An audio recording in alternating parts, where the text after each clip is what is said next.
घटना घटित होने वाली है। हो सकता है बाहर बाढ़ आने वाली हो और आप जेल में थे, आप बच गए। हो सकता है बाहर आपका एक्सीडेंट होने वाला हो, लेकिन क्योंकि आप जेल में थे तो आप बच गए।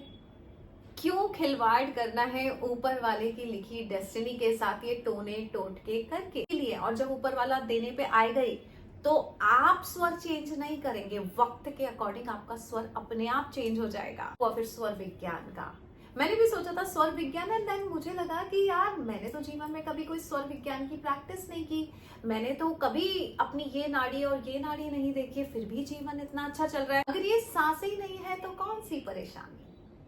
कहते हैं ना कि बहुत बुरा टाइम निकल रहा है, उसके बावजूद हम ग्रेटिट्यूड नहीं कर पा रहे इन सांसों के लिए। अगर ये सांसें नहीं रहेंगी तो कोई बुरा वक्त होगा क्या। चाहती हूँ कि अगर इस वक्त आपका कोई भी ऐसा दौर गुजर रहा है जो आपके लिए अनप्लेजेंट है, जब से मैंने अपना जीवन देखा है तब से मैंने किसी भी वक्त को बुरा कहना बंद कर दिया है। बिकॉज 10 साल का जो मेरा जर्नी था, जिस वजह से आज मैं आपके सामने बैठी हूँ, जिस वजह से मैंने हजारों औरतों को, हजारों परिवारों को गाइड किया है, अब मैं उसको संघर्ष की जर्नी नहीं बोलती, मैं बोलती हूँ वो सफलता की जर्नी थी जिसके बाद मैं सफलता के स्टेज पे दिखी हूँ। उसी तरह से उस वक्त को अगर मैं बुरा कहूँ तो ये उस वक्त के साथ बुरा होगा, क्योंकि वो वक्त मेरा वक्त बना रहा था, इसलिए वो 10 साल वैसे गुजरे जैसे गुजरने चाहिए थे। या 2016 में 23वें माले पे मैं अपनी बेटी को बोल रही थी कूद जाए क्या, या जो भी कर्जा हुआ, ये सबने कहानी वो बनाई जो कहानी मैंने आपको सुनाई पिछले 4 सालों में, और उस कहानी को सुन के आपको ताकत आई कि ये कर सकती हैं तो हम भी कर सकते हैं। Whatever you see, whatever you say, whatever you think, you attract. That is law of attraction. So टोने टोटके एस्ट्रोलॉजिकल रेमेडी जो बताते हैं काफी सारे एस्ट्रोलॉजर कि ये कर लो, वो कर लो, ये दान, वो दान, ये पूजा, वो पूजा। जैसे कि मैंने आपसे कल अपने इंस्टाग्राम पे वादा किया था कि आज मैं डिटेल वीडियो बनाऊंगी। सो यहाँ आपकी अंजना रितोरिया है जो इसी वीडियो पे आज आपसे बात करेगी। एस्ट्रोलॉजिकल रेमेडी से बताती हूँ पहले कि कई बार ये होता है कि एस्ट्रोलॉजिकल रेमेडी हमें दी जाती है कि अभी आप एक काम करें, आपका ये ग्रह खराब है सो आप इतना दान कर दीजिए, अभी आपका वो ग्रह खराब है तो ये उठा के दान कर दीजिए। मैंने बहुत सारा कोयला अपने वजन का समुद्र में बहाया है लगभग 4 साल। 2018 में जब मुझे समझ में आ गया था, मेरे को एक एस्ट्रोलॉजर ने बोला था कि तुम्हारा राहु जो है तुम्हारी कुंडली में 3 दोष देता है, ऋण, रोग और शत्रु, और होता वही था मेरे साथ। मैं एस्ट्रोलॉजी उतना नहीं मानती थी, लेकिन जब जीवन में कुछ चीजें आपके हाथ में नहीं होती, सब कुछ अच्छा करने के बावजूद चीजें सही नहीं हो रही है, तो फिर आपका ध्यान जाता है कि क्या कहीं ना कहीं ऐसा तो नहीं मेरे कर्म में कुछ प्रॉब्लम है, मेरे ग्रहों में कुछ इशू है। और तब हम जाके एस्ट्रोलॉजर्स के चक्कर लगाते हैं और एस्ट्रोलॉजी के समझते हैं। किस्मत अच्छी है तो पहली बार में आपको एक अच्छा एस्ट्रोलॉजर मिल जाएगा जो आपके प्लैनेट्स की सही गणना कर पाएगा, सही कैलकुलेशन कर पाएगा और आपको बता पाएगा सही रेमेडी। अगर किस्मत पे उस वक्त भी सफरिंग्स लिखी है तो कई एस्ट्रोलॉजर के पास जाएंगे, कोई भी सही कैलकुलेशन नहीं बता पाएगा और आप भटकते रहेंगे। सो यहाँ पे मैं फिर आपसे बात करना चाहती हूँ कि एस्ट्रोलॉजी या कर्म, कर्म बहुत काम आते हैं। अगर कर्मों में, पिछली बार भी मैंने वीडियो में बताया था कि अगर कर्मों में कुछ पर्टिकुलर टाइम के लिए हमारी सफरिंग लिखी है तो उतने टाइम के लिए अगर हमने वक्त निकाल लिया, अच्छे से सफरिंग्स निकाल ली और बिना एस्ट्रोलॉजर के पास भटके मान लिया कि ओके इस वक्त मेरा वक्त सही नहीं चल रहा है, धैर्य रख लूं और इंतजार कर लूं। एक पॉडकास्ट में सुन रही थी, उसमें एक व्यक्ति ने बहुत अच्छी बात कही थी, एग्जाम्पल दिया था कि एक व्यक्ति उनसे बोला कि मैं ना बहुत बुरे दौर से गुजर रहा हूं, तो उन्होंने कहा कंग्रेचुलेशन। तो सामने वाले को गुस्सा आ गया कि ये क्या बात होती है, मैं आपसे कह रहा हूँ बुरे वक्त से गुजर रहा हूँ और आप मुझे बधाई दे रहे हैं। तो उसने कहा कि बुरे वक्त से गुजर रहे हैं इसका मतलब गुजर जाएंगे, यानी निकल जाएंगे उस वक्त से। समझिए एक टनल है और वो बुरे वक्त की टनल है और आप बोल रहे हैं मैं इसमें से अभी पास हो रहा हूँ या निकल रहा हूँ, इसका मतलब टनल खत्म होने वाली है और आप निकल रहे हैं। यहीं पे मैं बताना चाहती हूँ कि अगर इस वक्त आपका कोई भी ऐसा दौर गुजर रहा है जो आपके लिए अनप्लेजेंट है, जब से मैंने अपना जीवन देखा है तब से मैंने किसी भी वक्त को बुरा कहना बंद कर दिया है। बिकॉज 10 साल का जो मेरा जर्नी था, जिस वजह से आज मैं आपके सामने बैठी हूँ, जिस वजह से मैंने हजारों औरतों को, हजारों परिवारों को गाइड किया है, अब मैं उसको संघर्ष की जर्नी नहीं बोलती, मैं बोलती हूँ वो सफलता की जर्नी थी जिसके बाद मैं सफलता के स्टेज पे दिखी हूँ। उसी तरह से उस वक्त को अगर मैं बुरा कहूँ तो ये उस वक्त के साथ बुरा होगा, क्योंकि वो वक्त मेरा वक्त बना रहा था, इसलिए वो 10 साल वैसे गुजरे जैसे गुजरने चाहिए। 2 तरीके होते हैं जीवन को जीने के, या तो जब बुरा दौर गुजर रहा है तभी आप एस्ट्रोलॉजर के पास जा रहे हैं, और क्योंकि बुरा वक्त फॉर एग्जांपल जनवरी से जून 6 महीने का बुरा वक्त है, और जैसे ही बुरा वक्त चालू हुआ बिना धैर्य रखे आपने लगाने शुरू कर दिए एस्ट्रोलॉजर्स के चक्कर, ऑब्वियसली वो बुरा वक्त है ना। ऊपर वाला उस टाइम पे आपको कोई लर्निंग देना चाहता है, इसका मतलब वो 6 मंथ्स लर्निंग का टाइम है। तो आप किसी भी एस्ट्रोलॉजर के पास जाएंगे, गारंटीड सही एस्ट्रोलॉजर नहीं मिलेगा। अब जून में आपका वक्त बुरा दौर, या जो भी दौर जो आपके लिए अनप्लेजेंट था, हम ऐसा बोल सकते हैं, खत्म होने वाला, और जुलाई से सही वक्त आएगा। 29 जून को आपको कोई सही एस्ट्रोलॉजर मिल जाएगा, सही गाइड मिल जाएगा, सही वीडियो, यूट्यूब वीडियो पॉपअप हो जाएगा, एक एस्ट्रोलॉजिकल रेमेडी कोई बोलेगा उस वीडियो में, आप वो करेंगे, अगले दिन से आपका फायदा हो गया, आप बोलोगे वाओ ये होता है। सो फिर से मैं कहना चाहती हूँ कि अगर कोई ऐसा दौर है आपके इस वक्त जीवन में जो आपसे काटे नहीं कट रहा है, धैर्य रख के ऊपर वाले पे भरोसा करके निकाल लीजिए वो टाइम। जैसे किसी की जॉब नहीं मिल रही है, अगर ऊपर वाला सोच रहा है कि आपको किसी कंपनी का सीईओ बनाना है, आपको लगता है कि ऊपर वाला आपको नौकरी में बिजी करेगा या आपको नौकरी दिलवाएगा, वो नहीं करेगा। ऊपर वाले को आपने बता चुके हैं कि मैं बहुत अच्छा व्यक्ति हूँ, या मैंने बहुत अच्छे काम किए, या किसी वक्त में आपने इतने अच्छे काम कर लिए कि ऊपर वाला खुद नहीं चाह रहे कि आप किसी की नौकरी करें, क्यों देगा वो आपको नौकरी? तब जाके आप ऊपर वाले से कहें जो मेरे लिए बेहतर है मैं उसका इंतजार कर रहा हूँ। क्या पता कोई एक कंपनी है जिसका कोई सीईओ है और वो आपको बोले कि यार ये पोजीशन ले ले, मैं तो अभी 6 महीने के लिए छुट्टी पे जा रहा हूँ, you are the CEO of the company, you are not an employee. उस तरह से आपको अपने वक्त को समझना पड़ेगा कि वक्त आपके साथ क्या करवाना चाह रहा है। तो यहाँ पे मैं बात करना चाहूंगी आज आपसे एस्ट्रोलॉजी, रेमेडी और टोने टोटके की। कि एक तरीका ये है कि आप वो दौर से निकल जाएं, क्योंकि आप उस दौर से गुजर रहे हैं तो आपको पता है कि आप टनल कहीं ना कहीं खत्म होकर निकल जाएंगे। सिर्फ आपको ऊपर वाले को ग्रैटिट्यूड करते हुए वो वक्त निकालना है। ग्रैटिट्यूड किस बात का, आप ये सवाल करेंगे, बुरा दौर गुजर रहा है मैडम, हम कैसे ग्रैटिट्यूड कर ले? तो ग्रैटिट्यूड के लिए आपके पास है कि मेरी 2 आंखें हैं, मैं इस दुनिया को देख सकता हूँ, मेरे गले में आवाज है, मैं बोल सकती हूँ, मैं एक्सप्रेस कर सकती हूँ कि हाँ मैं परेशानी में हूँ, मुझे सुनने वाले 4 लोग हैं, चाहे वो आपके माता पिता हो, बहन भाई हो, रिश्तेदार हो, 4 अच्छे दोस्त हो, उसके लिए ग्रैटिट्यूड करेंगे। आप हाथ पैर आपके सही सलामत हैं, आप काम कर पा रहे हो, आप खाना खा पा रहे हो, आप सांसें ले पा रहे हो। अगर ये सांसें ही नहीं है तो कौन सी परेशानी? कहते हैं ना कि बहुत बुरा टाइम निकल रहा है, उसके बावजूद हम ग्रैटिट्यूड नहीं कर पा रहे इन सांसों के लिए। अगर ये सांसें नहीं रहेंगी तो कोई बुरा वक्त होगा क्या? जो सांसें हैं आपके जीवन में कि अरे मेरी सांसें तो चल रही है, इसको तो थैंक यू बोलो, बुरा वक्त है आज है निकल जाएगा, बट सांसें हैं क्या, ये काफी नहीं है ऊपर वाले को धन्यवाद बोलने के लिए?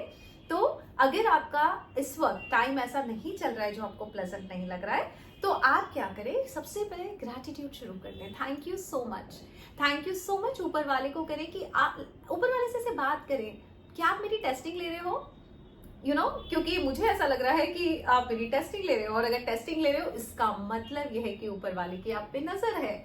जिस पर ऊपर वाले की नजर होगी, क्या उसके साथ कभी भी कुछ बुरा हो सकता है? ये होगा आपका सरेंडर वाला थॉट ऊपर वाले के लिए कि कैसा भी दौर गुजर रहा है आपके लिए, कितना भी वो अनप्लेजेंट है, ऊपर वाले की नजर है, और जिस पे ऊपर वाले की नजर है उसके जीवन में कुछ भी अनप्लेजेंट नहीं हो सकता। ये थॉट, ये फेथ, ये सरेंडर रखना पड़ेगा। अब यहाँ पे मैं बताती हूँ टोने टोटके और एस्ट्रोलॉजी, जैसा कि मैंने वादा किया है। कुछ टोने टोटके ऐसे होते हैं कि सडनली कैसा होता है कि अभी YouTube है और YouTube पे बहुत सारे एस्ट्रोलॉजर्स हैं, बहुत सारे तांत्रिक हैं, बहुत सारे तंत्र विद्याएं, 10 विद्याएं करने वाले, और पता नहीं इतने सारे पॉडकास्ट हैं जिसमें हर रोज एक तांत्रिक आ रहा है, हर रोज एक महाविद्या की प्रैक्टिस करने वाला कोई पॉडकास्ट है। कहीं पे कोई लॉ ऑफ अट्रैक्शन का पॉडकास्ट है, कहीं पे कोई एस्ट्रोलॉजी का पॉडकास्ट है जो ये बता रहा है ये कर लो, कहीं पे कोई स्वर विज्ञान का पॉडकास्ट है। थोड़ी ही दिन पहले मैंने एक पॉडकास्ट देखा जिसमें स्वर विज्ञान के बारे में कोई बता रहे थे, एंड मैंने देखा कि जब वो स्वर विज्ञान के बारे में बता रहे थे तो उन्होंने एक बात कही, कितना भी स्वर विज्ञान कर लो, फाइनली आपके जैसे कर्म है और पुण्य है वो तो आएंगे ही आएंगे बीच में। तो क्या हुआ फिर स्वर विज्ञान का? मैंने भी सोचा था स्वर विज्ञान, एंड देन मुझे लगा कि यार मैंने तो जीवन में कभी कोई स्वर विज्ञान की प्रैक्टिस नहीं की, मैंने तो कभी अपनी ये नाड़ी और ये नाड़ी नहीं देखी, फिर भी जीवन इतना अच्छा चल रहा है। तो फाइनली समझ में आया, जब जीवन अच्छा चलने वाला होता ही है, जब आपने कुछ अच्छे कर्म कर ही लिए और जब ऊपर वाला देने पे आए गई, तो आप स्वर चेंज नहीं करेंगे, वक्त के अकॉर्डिंग आपका स्वर अपने आप चेंज हो जाएगा। और मैंने उस पॉडकास्ट में ये सुना कि अगर आपका कोई एनर्जेटिक वाला काम है जहाँ पे बहुत एनर्जी है तो आपकी सूर्य नाड़ी चलनी चाहिए। एंड एक्चुअली जब मेरा वेबिनार था तो मैंने कहा चलो चेक करती हूँ, सूर्य नाड़ी ही चल रही थी। उससे ये समझ में आया कि अगर आपका वक्त अच्छा है तो नाड़ी भी आपके वक्त के हिसाब से बदल जाएगी, आपको बदलने की जरूरत नहीं पड़ेगी। सो कहीं ना कहीं, चाहे वो कोई एस्ट्रोलॉजर हो, चाहे वो बहुत बड़ा तांत्रिक हो, एक बात पे आके सब रुक जाते हैं कि भाई आपके पुण्य और आपके पूर्व जन्मों के कर्म या आपके कर्मों का फल तो मिलेगा ही मिलेगा।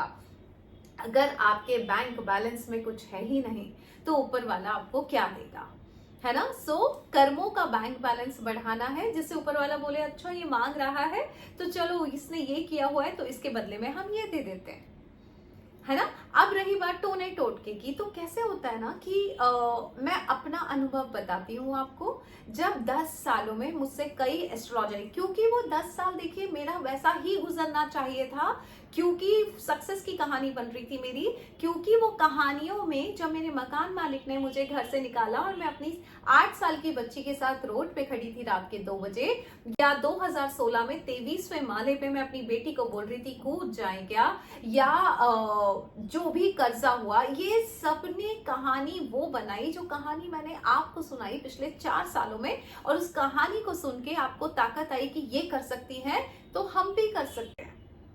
तो वो कहानियां कितनी जरूरी थी उस वक्त। मेरी एस्ट्रोलॉजिकल रेमेडी या टोने टोटके मेरे कोई काम नहीं आए। मैंने बहुत सारे एस्ट्रोलॉजर्स के पास में गई और गलत होता रहा। किसी एस्ट्रोलॉजर ने तो ये तक करवा दिया था कि एक काम करो, क्योंकि ऑब्वियसली उस वक्त वो दौर गुजरना जरूरी था इस दौर के लिए। तो कोई भी एस्ट्रोलॉजर में दम नहीं था कि मुझे वो एक सही रेमेडी देगा और मेरी मुसीबत यहाँ से खत्म होके मैं टॉप पे आ जाऊंगी, नहीं, क्योंकि वो जर्नी जरूरी थी। तो कोई भी एस्ट्रोलॉजर मुझे मिलेगा नहीं, जबकि कई एस्ट्रोलॉजर ऐसे मिल गए जिन्होंने मेरे बहुत नुकसान कर दिया। जितना मैं प्लैनेट्स को समझ पाती हूँ, उस प्लैनेट में मेरा बुध ग्रह, जो अगर आप देखेंगे मैं हमेशा पन्ना पहन के रखती हूँ, बुध ग्रह मुझे बहुत ताकत देता है। बुध ग्रह ही मुझे ऑथर बना रहा है, बुध ग्रह ही मेरी वाणी में है जो वाणी सिद्धि कर रहा है। एक एस्ट्रोलॉजर ने पता है क्या किया था, उन्होंने कहा था कि हरे मूंग की दाल उठा के गटर में या समुद्र में डाल दो। मैंने वो भी कर दिया और वाट लग गई, क्योंकि मुझे समझ नहीं रहा था, मैं परेशान हो रही थी, मैं एस्ट्रोलॉजर्स के चक्कर लगा रही थी। अब समझ में आ रहा है कि वो एस्ट्रोलॉजर ने गलत किया, वो भी मेरे लिए आज काम आ रहा है। जब मैं आज ये पैरेलल यूनिवर्स में 2024 में ये वीडियो बना रही थी, तो उस वक्त की घटना मेरे आज काम आ रही है कि आज मैं आपको कहानी सुना पा रही हूँ कि देखो एक गलत एस्ट्रोलॉजर ने गलत रेमेडी बता दी थी, उससे मेरा नुकसान और हो गया था। तो क्या वो सही था या गलत था? वो बिल्कुल सही था। ये बात मैं आपको पर्सपेक्टिव की बातें वेबिनार में बहुत अच्छे से समझाऊंगी जब मेरा 17 नवंबर को आ रहा है, चक्र वर्सेस पर्सपेक्टिव की बातें। सो एस्ट्रोलॉजिकल रेमेडी तभी काम आएगी जब आपका वक्त सही आएगा, और जब वक्त सही आएगा तो सही एस्ट्रोलॉजर भी मिलेगा, सही रेमेडी भी मिलेगी और सही तरीके से आप करेंगे और वक्त बदल जाएगा। टोने टोटके ऐसे होते हैं कि अगर आपने कर लिया, कई बार अच्छी चीजें होने के बजाय खराब हो जाती है। मेरा राहु मुझे कर्जा दे रहा था, तो किसी ने कहा कि अपने वजन का कोयला उठा के समुद्र में डाल दो, क्योंकि 2018 से मेरा वक्त सही आ गया था, और जब वक्त सही आया तो मैंने कोयला उठा के डाल दिया, और एक्चुअली मेरी टाइम्स ऑफ इंडिया में जॉब लग गई और मेरे धीरे धीरे कर्जे खत्म होने लगे और मेरी लाइफ स्टेबल हो गई। क्योंकि वक्त सही आ गया था तो सही एस्ट्रोलॉजर मिल गया, सही एस्ट्रोलॉजर ने सही रेमेडी बता दी और मैंने कर ली। 4 साल से मुझे वो, जब मेरा राहु खराब काम कर रहा था तब तो मैंने कोयला डाल दिया। आज अगर कोई बोलेगा कि जाओ अपने वजन का कोयला डाल, तो राहु के लिए मैं नहीं करूंगी, क्योंकि अब राहु की महादशा आ गई है। राहु की महादशा में राहु को चुप नहीं बैठा सकती कि चुप बैठ जाओ। वो बोलेगा अरे मैं तो तुमको पैसा देने आया था, तुमने मेरी एनर्जी कम कर दी अपना कोयला दान करके। So understand this astrological remedy. अगर कोई कैलकुलेशन सही नहीं कर पाया एस्ट्रोलॉजी की, तो कई बार वो रेमेडी आपके लिए हानिकारक हो सकती है। क्या पता आपका कोई अच्छा ग्रह है जो कुछ देना चाहता है आपको, उसको प्लीज किया जा सकता है। अगर वो शुरू में शुभ परिणाम नहीं दे रहा है तो प्लीज करने के लिए आप मंत्रा चैंटिंग कर सकते हैं, बजाय उठा के पूरा भर भर के दान करने का। कोई बोलता है इतना सारा चने की दाल जाके आप पंडित को दे दो या किसी भिखारी को दे दो। अरे चने की दाल आप समझ रहे हैं गुरु का प्रतीक होता है, और गुरु यानी जो आपको स्टेबिलिटी देता है, जो आपको जॉब देता है, जो आपका इनकम बढ़ाता है, और आपने उठा के किसी को दान दे दिया। सो ये दान ऐसी चीज है कि आपको बहुत सोच समझ के करना होता है। किसको दान करना है, क्या दान करना है, जब तक आपको डीप एनालिसिस नहीं आपकी कुंडली का, कृपया करके सही दान ही करना है, नहीं तो नहीं करना है। आप सही सोच के दान कर रहे हैं, उल्टा आप पे पड़ जाएगा। कहते हैं ना कि फॉर एग्जाम्पल आपने किसी व्यक्ति को पैसा दिया और उसने जाके दारू पी ली, और दारू पीने के बाद घर जाके उसने अपनी बीवी को बहुत मारा, तो ये दान आपका सही था कि गलत था? तो किसको दान दे, किसको नहीं दे, है ना। अभी जैसे कई लोग बोलते हैं जो किन्नर मिलते हैं हमको चौराहे पे, है ना, हम उन्हें पैसा दे कि नहीं दे। किसी ने मुझसे ये सवाल पूछा वेबिनार में, आई सेड बिल्कुल दे, क्योंकि उनके हाथ पैर है बट उन्हें काम करना अलाउ नहीं कर रही है दुनिया, वो ऑफिस नहीं जा सकते हैं। तो ऐसे में जो काम नहीं कर सकता है उसका आप पेट भरने के लिए अपने पास से थोड़ा सा कंट्रीब्यूट कर रहे, वो सही दान है। जब कोई रेमेडी बोलता है, मैंने बताया था मेरी मंगल की महादशा लगी थी और 1 महीने में उसने ऐसा ऐसा दिन दिखाया कि मुझे लगा कि ये मंगल 7 साल क्या देगा। बट तब तक एक एस्ट्रोलॉजिकल रेमेडी किसी ने मुझे दी कि कौओं को रोटी खिलानी है और कुत्तों को रोटी खिलानी है। मैं बोलती हूँ एस्ट्रोलॉजिकल रेमेडी को तो साइड में रख दीजिए, लेकिन आपको नहीं लगता किसी जानवर को जब आप खाना खिलाते हैं, जब उसका पेट भरते हैं, वो अपने आप ही पुण्य बढ़ा देता है। एस्ट्रोलॉजिकल रेमेडी शनि की हो या मंगल की हो, फॉरगेट अबाउट इट। सो जानवर को अगर आप कुछ खाने को दे रहे हैं तो वो अपने आप ही आपके पुण्य बढ़ा रहा है। सो ऐसी बहुत सारी डिटेल नॉलेज है। सो ऐसा नहीं हो कि आप कहीं फायदे की जगह नुकसान कर दे गलत चीज से। सो एस्ट्रोलॉजिकल रेमेडी में मैं इसलिए कहना चाहती हूँ कि टोने टोटके और एस्ट्रोलॉजिकल रेमेडी जब तक नहीं करें, जब तक किसी सही कैलकुलेटिव एस्ट्रोलॉजर से सही कैलकुलेशन ना करवा ले अपनी कुंडली का। अब यहाँ पे मैं कुछ और बात पुण्य से रिलेटेड बताना चाहती हूँ। फॉर एग्जाम्पल, एक एस्ट्रोलॉजिकल रेमेडी है कि अगर आपकी कुंडली में जेल यात्रा है, जेल का योग है कि आपको जेल जाना पड़ेगा, तो एक एस्ट्रोलॉजिकल रेमेडी है कि जेल से खाना मंगा के खा लीजिए। क्यों? क्योंकि आप जेल जाएंगे तो जेल का खाना खाएंगे, राइट। सो अगर आप देखेंगे, आप पेपर में पढ़ लीजिए, गूगल पे आपको बहुत न्यूज मिल जाएगी, जो तिहाड़ जेल का कैंटीन का खाना है वो बहुत बिकता है और बहुत महंगा बिकता है। कई बड़े बड़े पॉलिटिशियंस हैं, कई बड़े बड़े एक्टर्स हैं, वो अपनी कुंडली दिखाते हैं, उसमें देखते हैं भाई साहब ये अगले 6 महीने तुम्हारा जेल जाने का योग बन रहा है। सो एस्ट्रोलॉजिक भाई साहब क्या करे, अच्छा वहां का खाना खा लो। बात तो सही है साइंटिफिकली, क्योंकि जेल जाएंगे तो जेल का खाना खाएंगे। आपने पहले ही मंगा के खा लिया तो अब जेल जाने की जरूरत नहीं है। उसी तरह से अगर आपकी कुंडली में हॉस्पिटल का योग आ रहा है और आप हॉस्पिटल में जाके एक चक्कर लगा के आ गए, आप बीमार पड़ते तो हॉस्पिटल जाते, अभी आपने क्या किया, आप जा रहे थे, रास्ते में एक हॉस्पिटल मिला, आप अंदर से घूम के आ गए। कोई ग्रह है जो आपको हॉस्पिटल पहुंचाना चाह रहा था, आप पहुंच गए, किसी को दान दे के आ गए, किसी को खाने का डब्बा दे के आ गए, आपका काम हो गया हॉस्पिटल का, अब बीमार नहीं पड़ेंगे। मंगल की महादशा आपका एक्सीडेंट करवा रही है, फॉर एग्जाम्पल एक्सीडेंट होगा, रोड पे तो खून निकलेगा, तो एक एस्ट्रोलॉजिकल रेमेडी है कि आप खून दान कर दो, ब्लड डोनेट कर दो। बॉडी से खून निकालना था, इसके लिए सर फूटता आपका सड़क पे, है ना, आपका ज्यादा नुकसान हो सकता था, आपने पहले बॉडी से ब्लड डोनेट कर दिया। ये बहुत सारी एस्ट्रोलॉजिकल रेमेडी है, लेकिन आज जब मैं इस 50 इयर्स के अपने अनुभव से जब बात कर रही हूँ तो मैं ये बोलती हूँ एस्ट्रोलॉजिकल रेमेडी भी अपने आप में आपके कर्मों में रुकावट डालने का काम करता है। जैसे कि जब मेरा डिवोर्स हुआ, उसके पहले जब हस्बैंड चले गए, तो कई एस्ट्रोलॉजर्स ने ये कहा मुझे कि आपको ना मंगल आपके और आपके पति को दूर कर रहा था। उसका एक एस्ट्रोलॉजिकल तोड़ है, एक टोटका है कि पति पत्नी अपने कमरे में, अपने घर में अपने कमरे अलग कर लें, क्योंकि मंगल की जो दशा है वो आप पति पत्नी को अलग करना चाहता है। अगर एक ही घर में आपने अलग अलग रूम कर लिए तो मंगल को मिल गई शांति कि अरे पति पत्नी तो अलग हो गए, तो ऐसे में डिवोर्स बच जाएगा। ये क्या था? एक टोटका था। आज जब मैं इस टोटके के बारे में सोचती हूँ तो उन दिनों जब मेरे हस्बैंड चले गए थे, जब मेरा डिवोर्स हो गया था, तब मुझे लगा काश मैं कर लेती, काश मैं ऐसा स्थिति बना लेती कि हम लोग अलग अलग कमरे में सो रहे हैं। आज लगता है कि अच्छा वो टोटका नहीं किया, नहीं तो ये कहानी अंजना रितोरिया की कभी नहीं हो पाती।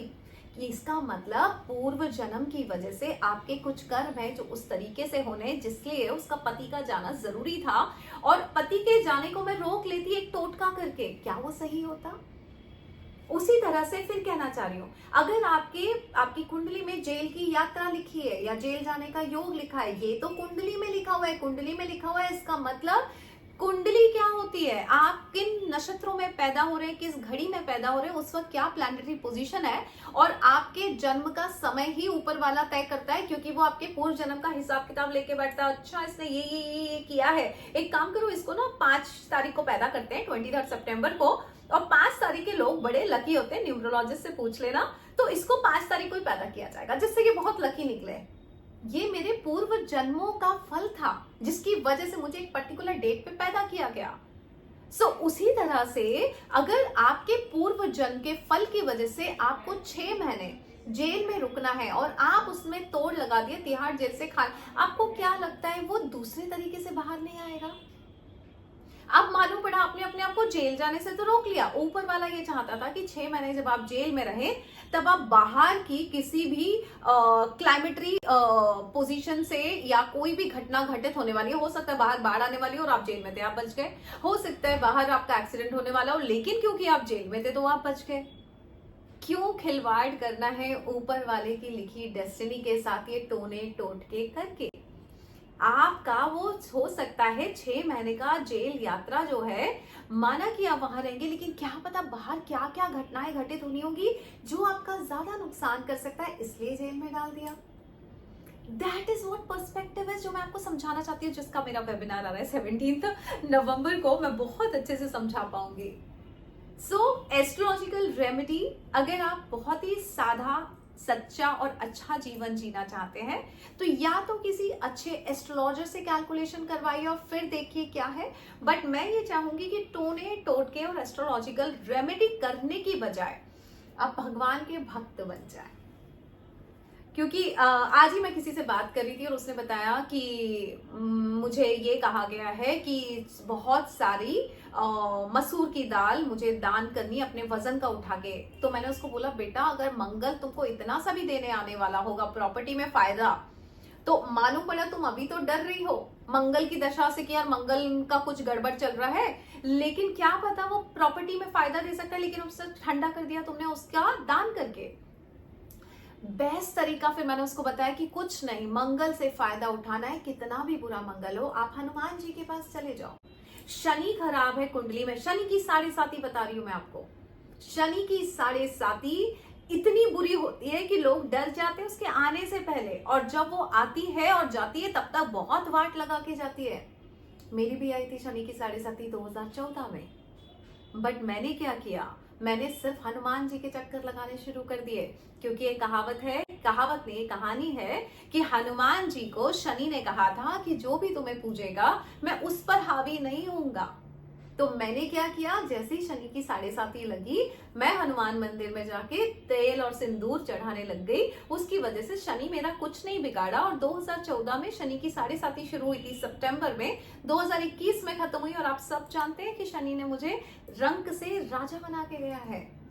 तो मैंने क्या किया, क्या मैंने शनि का कोई बहुत सारा तेल चढ़ाया, कोई दान किया? नहीं, मैंने हनुमान जी को पूजना शुरू कर दिया। तो जब प्लैनेट्स होते हैं, कहते हैं ना कि 9 ग्रह अगर आपकी बात नहीं मान रहे हैं, आप शिव जी के सामने सर झुका लीजिए, सारे नवग्रह शिव जी के सामने ऐसे ही बैठते हैं। तो अगर आपका शिव जी ने आपके सर पे हाथ रख दिया तो 9 ग्रह क्या बिगाड़ पाएंगे? जिसने भगवान की शरण पकड़ ली उसका प्लैनेट्स क्या करेंगे? अगर आपके पास कोई अच्छा एस्ट्रोलॉजर नहीं है तो मैं कहूंगी भगवान की शरण में जाइए। अगर आपके पास नहीं समझ में आ रहा है कि इस दौर में क्या चल रहा है, मैं सब गड़बड़ हो रहा है, तो मैं कहूंगी सरेंडर कर दीजिए, क्योंकि आप बुरे दौर से गुजर रहे हैं, इसका मतलब गुजर जाएंगे और अच्छे से टनल से बाहर आ जाएंगे। टोने टोटके करके जिस तरह का टाइम गुजरना, अगर उसमें रोक लगाएंगे तो वो बाद में उभर के आएगी। सो ये बताना चाहती थी मैं आपको आज की टोने टोटके और एस्ट्रोलॉजी रेमेडी में मत पड़िए, भगवान के शरण में जाइए, या फिर अच्छा एस्ट्रोलॉजर से ये समझ लीजिए कि कैलकुलेशन है क्या, एस्ट्रोलॉजी है क्या। अगर एक बार आप अच्छे से समझ गए, जिंदगी भर आप अपनी हॉरोस्कोप का ध्यान रख सकते हैं, जैसे मैं रख पाती हूँ, क्योंकि डेफिनेटली प्लैनेट्स आते हैं, अपने अपने खेल करने आते ही हैं, बिकॉज आपके कर्मों में कुछ ना कुछ ऐसा लिखा है कि वो अपना काम करने आते हैं। कोई मॉनिटर है आपके जीवन का, समझो शनि मॉनिटर है आपके जीवन का, जो आपको पनिशमेंट देने आता है। अगर आप गलत काम करोगे, गलत काम मत करिए, पनिशमेंट देगा ही नहीं शनि। ऐसी बहुत सारी चीजें हैं समझने के लिए, अगर आप समझ सकते हैं, कभी ना कभी मैं आपको धीरे धीरे इन सब्जेक्ट पे बताऊंगी। लेकिन अगर आपको जीवन के पर्सपेक्टिव को समझना है तो 17 नवंबर को 7 PM मेरा एक वेबिनार आ रहा है, चक्रा वर्सेस पर्सपेक्टिव की बातें, जिसमें बहुत खुलासा करूंगी मैं बहुत सारी दशाओं का, तंत्र विद्याओं का, एस्ट्रोलॉजिकल पोजीशंस का, टोने टोटके और रेमेडीज का, बहुत सारे अच्छे से आपके प्रश्नों का जवाब दे सकती हूँ। ज्वाइन कर सकते हैं। चक्रा वर्सेस पर्सपेक्टिव की बातें, अनुभव से बड़ा कोई स्कूल नहीं है, बस मैं इतना कहना चाहूंगी। तो मेरे पास भले ही पढ़ाई नहीं है एस्ट्रोलॉजी की, बट अनुभव का स्कूल है मेरे पास, जहां से आपको बहुत सारी टीचिंग दे सकती हूँ। इलॉन मस्क के बारे में आप जानते हैं, रॉकेट साइंस उन्होंने पढ़ा नहीं था, बट रॉकेट बना के बहुत सफल हुए हैं। So thank you so much and God bless you.